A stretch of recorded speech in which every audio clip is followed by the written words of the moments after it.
Authentic is sponsored in whole by Voice of Prophecy. There's just no question about it. Your ancestors were completely right when they told you life is hard. But what if you're actually making it harder than it needs to be? That's our topic on today's edition of Authentic. Welcome to Authentic. Shawn Boonstra explores real existential questions about the meaning of your life and how you can live a genuine human existence. Listen every week right here on this station or on your favorite podcatcher. Here's Shawn with this week's episode of Authentic. There's something I've been living with for decades now, and that's the fact that I've got some dead friends. Now, I know everybody's got dead friends, and the longer you live, the more likely it becomes that you're just going to lose somebody. So I know I'm not alone, but some of the friends I lost, well, it happened way too young. I mean, I'm talking about people who didn't survive their 20s and probably should have. These are young, tragic deaths. And there's just something extra heartbreaking about a young death because it seems so out of the ordinary. It's not the pattern that most of us expect. What we expect is for old people to die after living a long, full life, even though not as many people manage to accomplish that as you might think. Here in the United States, it seems like Americans between the ages of 15 and 24 are twice as likely to die as their counterparts in other developed nations like Germany, France, or Japan. Back in 2019, prior to the pandemic, almost 60,000 Americans under 25 years of age died. And out of those, roughly 21,000 were infants. 40% of deaths among young people between the ages of 15 and 19 were due to murder or suicide. And of course, it probably comes as no surprise to most people that men are more likely to die young than women are because of our appetite for risky behavior. And as a minister, I've got to say that when a young person dies, the funeral becomes that much more difficult because it just seems, well, so much more tragic. Of course, the first funeral mentioned in the Bible was conducted by parents who had to bury their son. But still, there's just something about a young death that seems completely out of place. Of course, nobody's death feels right, and we can tell ourselves all we want that death is just a natural part of the circle of life, but there's something essential, something fundamental in our hearts that refuses to accept that idea. I mean, you can apply your logic to this and remind yourself that everybody dies, and so you're going to lose some loved ones. But somehow, when those bills finally come due, the pain of loss suddenly overrides rationality, and it just plain hurts.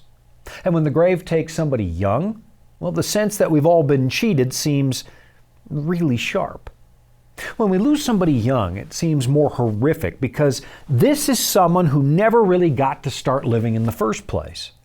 And that was the situation with some of the friends that I lost early on. I'm especially thinking of one guy today, I'll call him Peter, who burned to death in a tragic car wreck. And another friend, I'll call him Daniel, who committed suicide during a family dinner where he excused himself from the table and never came back.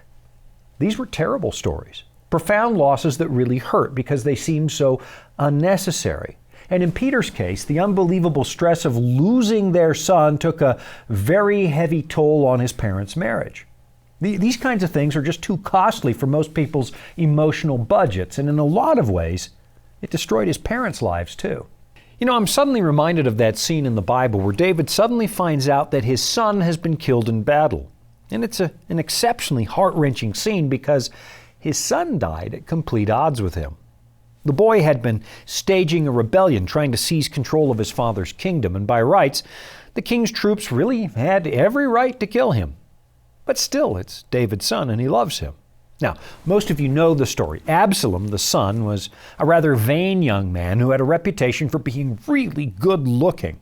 And he sported a magnificent mane of hair, which in those days was often considered to be a sign of virility or strength. He was the model warrior.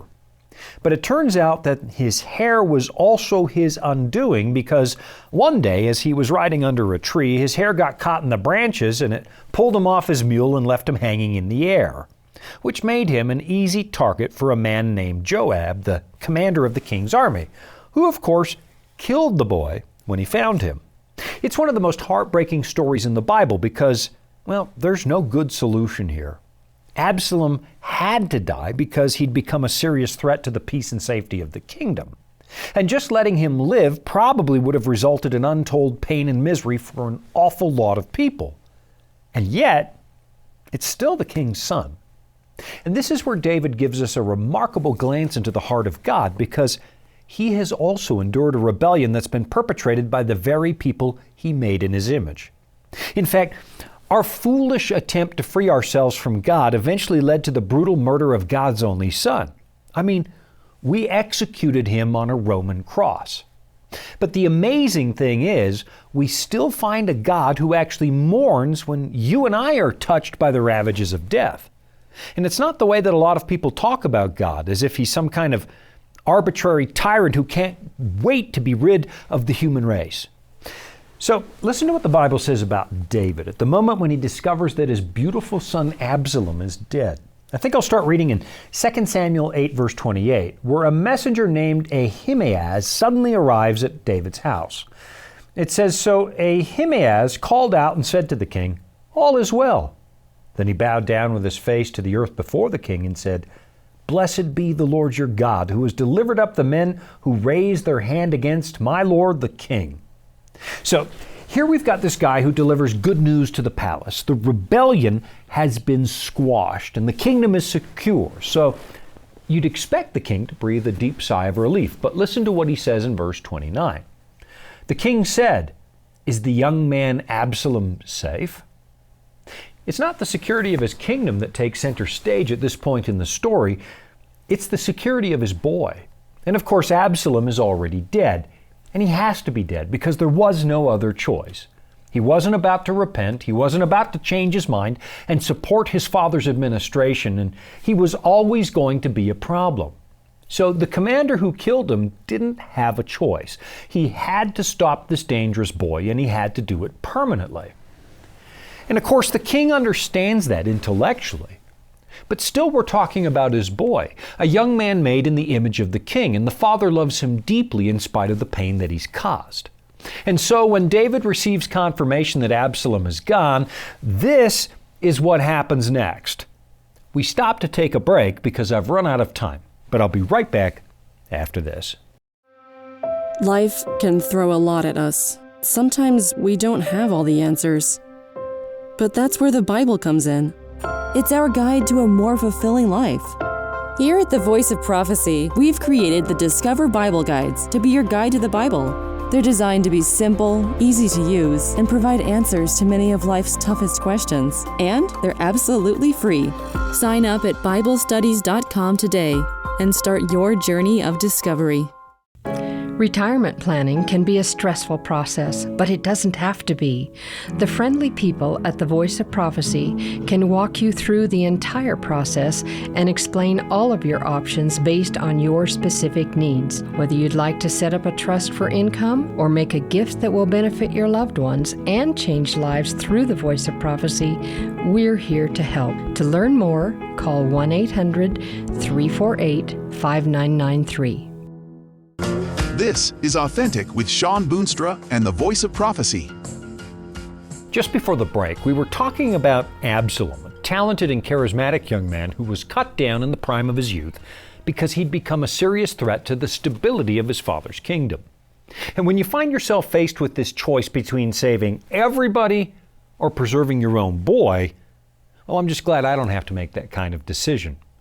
It's a story that runs parallel to the story of the great conflict that emerges in God's universe when a considerable segment of the creation stages a selfish rebellion that threatens everybody's well-being.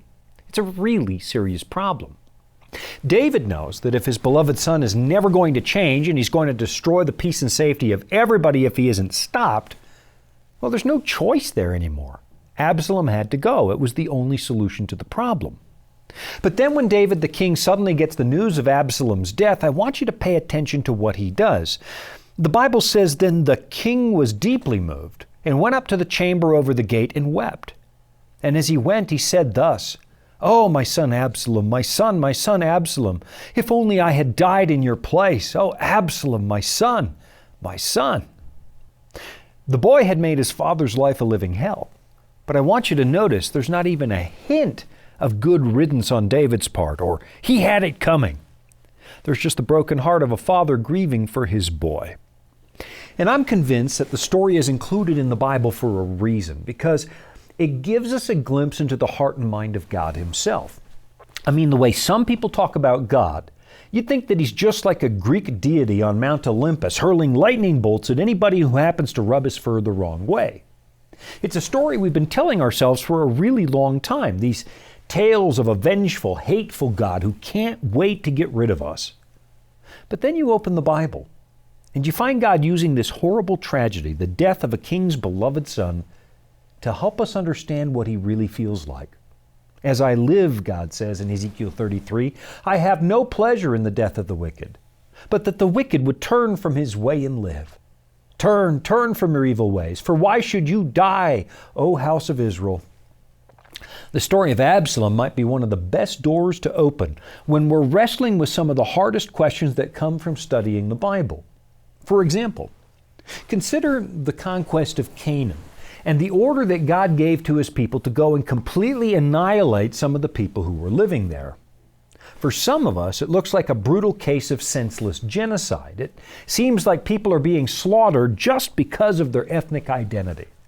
We start to compare that to the cruel slaughter of the Armenians at the beginning of the 20th century, or the atrocities perpetrated against Tutsis at the end of the 20th century. We read a story like that and we begin to suspect that God must be some kind of cruel despot. But today I want to suggest that you can only come to that conclusion if you don't read the whole story. What we have in the pages of the Bible is a very detailed character study of an infinite God. And of course, because He's infinite, we're always going to struggle to understand Him. When it comes to grasping the infinite, you and I are kind of like a garden slug trying to understand the sounds of a Beethoven symphony.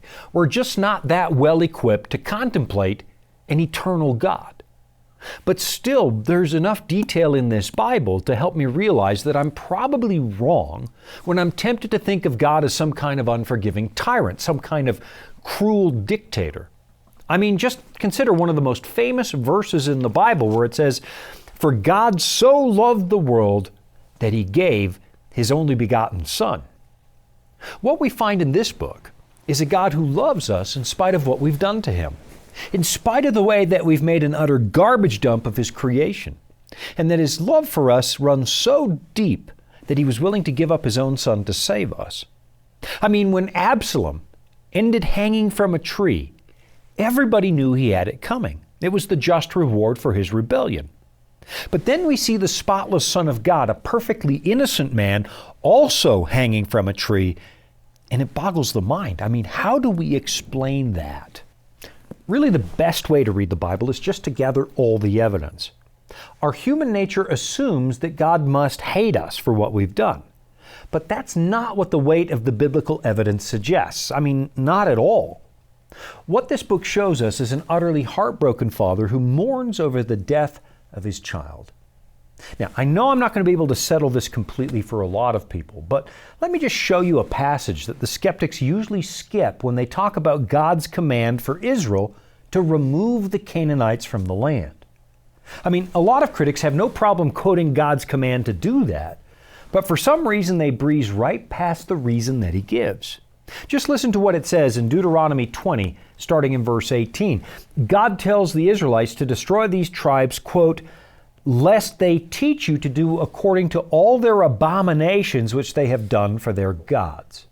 So, of course, we should probably ask what these abominations were, because in light of centuries of really bad thinking about God and some really unfortunate Christian preaching, we tend to harbor the sneaking suspicion that maybe the crimes of the Canaanites weren't really all that bad. But a few chapters earlier, God explains exactly what these people were doing that brought them to the point of decision. It says in chapter 12, "When the Lord your God cuts off from before you the nations which you go to dispossess, and you displace them, dwell in their land, take heed to yourself that you are not ensnared to follow them, after they are destroyed from before you, and that you do not inquire after their gods, saying, how did these nations serve their gods? I also will do likewise." And here comes the seldom quoted but rather disturbing part. It says, "You shall not worship the Lord your God in that way. For every abomination to the Lord which he hates they have done to their gods. For they burn even their sons and daughters in the fire to their gods." The Canaanites were performing human sacrifice. We're talking about people who were willing to burn their own children to death in order to appease their twisted gods. And historically, some people believe that these horrific religious rituals were often combined with, well, I'll just say rather disturbing sex acts, which included children. And you know, there comes a point where if somebody isn't going to change and they don't want to change, you've got no choice but to put an end to it. And I understand a lot of people want to believe that there must have been some other way. Maybe there could have been an educational program to convince them that burning your children to death in the arms of a steel idol is wrong. Maybe they could have been influenced by their new God-fearing neighbors to change their ways and start to value their kids. Maybe God could have, well, we can get really creative when we want to find some reason God must be wrong. But when you read the whole book, it becomes more and more obvious that we're the ones who are wrong, because you find this heartbroken God weeping over the loss of his children. He didn't enjoy destroying these people one little bit, and he only did it because there was no other way. Destroying people is not God's first instinct, any more than David wanted to destroy his own boy. And I know that's not enough of an answer for some people, but I also know I'm not likely going to be able to unpack it any more carefully than that with the time that we have, because there's no easy one-sentence answer, and you really have to read the whole book. There's no other way to get your mind around this. But I can promise you this, what you're going to find in the Bible is probably nothing like the stories you've been told. And now it's time for another break, but after that I want to come back and revisit the idea that death somehow cheats us, and why young death seems so especially tragic. Here at the Voice of Prophecy, we're committed to creating top-quality programming for the whole family, like our audio adventure series, Discovery Mountain. Discovery Mountain is a Bible-based program for kids of all ages. Your whole family will enjoy the faith-building stories from this small mountain summer camp and town. With 24 seasonal episodes every year and fresh content every week, there's always a new adventure just on the horizon. Check it out today at discoverymountain.com. As you may know, the Voice of Prophecy is supported by people just like you. We provide Christ-centered programs and Bible studies free of charge so that no one is left out. If you've been blessed by these programs and would like to pay it forward, we invite you to visit vop.com/give to make your tax-deductible donation. We're equipping the world for Christ to come, and your support will make a direct impact on so many lives. That's vop.com/give. Most of us have lost a loved one to death, and the question we wrestle with in our mind is, what exactly happens when we die? Do we go to heaven, or do we go to hell, as some people believe? Find the Bible's answer to this question in our free Discover Bible Guides. You can get them at vop.com, click on the tab that says Study, or just call us at 888-456-7933. That's 888-456-7933. This is Authentic with Shawn Boonstra and the Voice of Prophecy. The book of Proverbs, which is really a book of collected wisdom, it opens with a metaphor. It's the personification of wisdom, who is described as a woman, much the way that the 6th century philosopher Boethius described philosophy as a woman who came to keep him company as he awaited death in a prison cell. There's this tragic scene right near the beginning of the book of Proverbs where wisdom is trying to make herself available to everybody, offering to educate us all and make our path through this broken world just a little bit easier. And it's especially addressed to young people. It's offering to spare them the heartbreak and emotional scars that invariably come from learning life's lessons the hard way, through the school of hard knocks and bitter experience. And I guess I'm drawn to this passage for personal reasons, because if I look back at my own misspent youth from the vantage point of an older man, I can see a lot of missed opportunities that were put right in front of me, but I was too blind, too self-absorbed to see them. I mean, in some ways, you can describe wisdom as the stuff you wish you'd known a long time before now. And again, I don't really mean to pick on the young here, because I'm sure that when I'm in my 80s or 90s, if God allows me to live that long, I'll look back at my 50s and 60s and still find all kinds of missed opportunities, all kinds of wisdom that was made available to me right now, but I was too blind to see it. But that being said, this really is a passage that has a special application for the young. Research seems to suggest that before we turn about 25 years of age, our capacity for rational planning hasn't really finished developing. Where older adults tend to process information in the prefrontal cortex, the more rational part of the brain, adolescents are far more likely to think with the amygdala, which is where you process emotions. And that might be the reason we were much more easily swayed by our feelings when we were younger. Now, what that means is that our capacity for logical thinking through long-term consequences for our actions, hasn't really come all the way online until we're about in our mid-20s, which would explain some of the stupid things I did when I was a younger man. I don't know if you've ever noticed this, but sometimes when you ask a young guy what he was thinking when he did something dumb, like try to beat the train at a railway crossing, he's sometimes at a loss to give you any kind of logical answer, and that's because there isn't one. Sadly, as in the case of my good friend Peter, the act of living by impulse means that sometimes we have to go to a really tragic funeral. I don't really know what was going on the night he died, but I do know they were on the wrong side of the highway, and I do know it was Saturday night, and I do know that Peter had a taste for partying.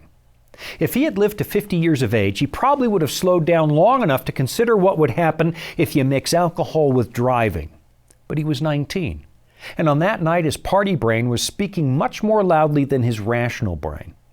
It's a phenomenon that has caused a lot of anxiety for an awful lot of parents because their kids just don't seem to understand how dangerous and life-changing some of their decisions are.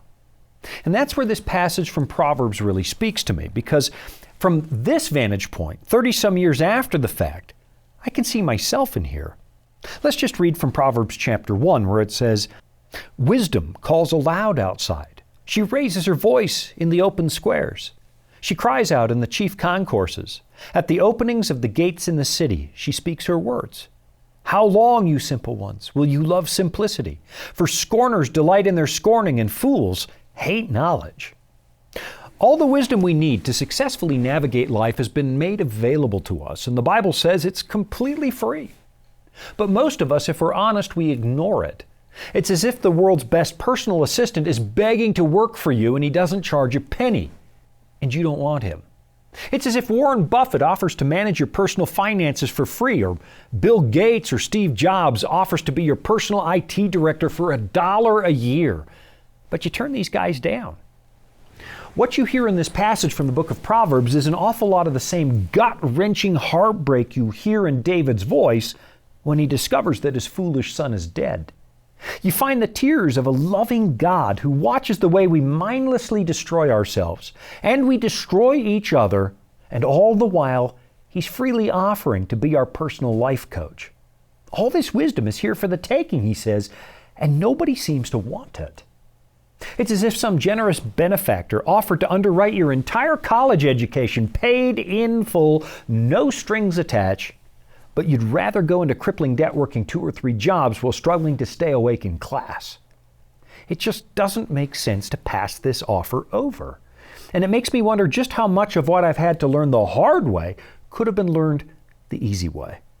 How many of the cuts and bruises on my soul are completely unnecessary? When I read this, I tend to picture wisdom weeping as she's calling to an unresponsive crowd. And I guess I think about it like that because of what I know about God from the rest of the book. A loving Father who weeps over our unnecessary pain, wondering why we reject Him all the time and seem to want to learn our lessons the hard way. I mean, here's what it says just a few verses later. It says, "Yes, if you cry out for discernment and lift up your voice for understanding, if you seek her as silver and search for her as for hidden treasures, then you will understand the fear of the Lord and find the knowledge of God." You've got to wonder, why in the world would anybody want to refuse an offer like that? I'll be right back after this. Dragons, beasts, cryptic statues. If you've ever read Daniel or Revelation and come away scratching your head, you're not alone.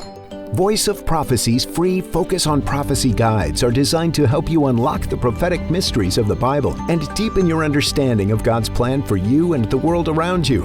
You can study online or request them by mail. Visit BibleStudies.com and start bringing prophecy into focus today.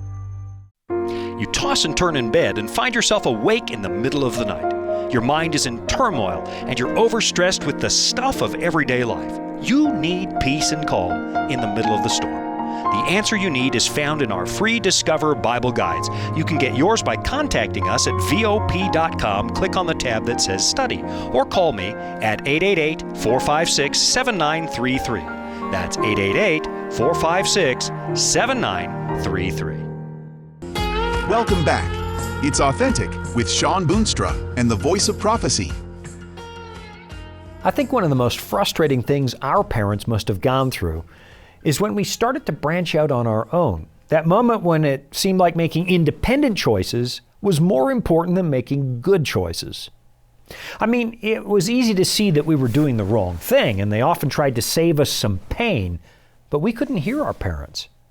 And of course, I'm older now, but still when it comes to the wisdom of God, I have to ask myself, am I still doing the same thing?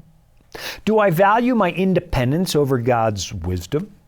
In hindsight, as I'm reading the Bible, I can see that I've accumulated some really unnecessary scars. And I can see that the one who inspired the Bible really did know what he was talking about. You know, I think one of the biggest reasons people tend to push the Bible aside is because, well, it has a way of hurting our pride. I mean, it's telling us we're wrong. And so when somebody tells us that God must be treating us unfairly, there's a little part of our sinful being that wants to believe that. But then when you really start to read what God's been trying to tell us, you discover that He was never trying to take away your personal autonomy. What He's been doing is trying to set you up for a much more fulfilling, much more rewarding, authentic human life.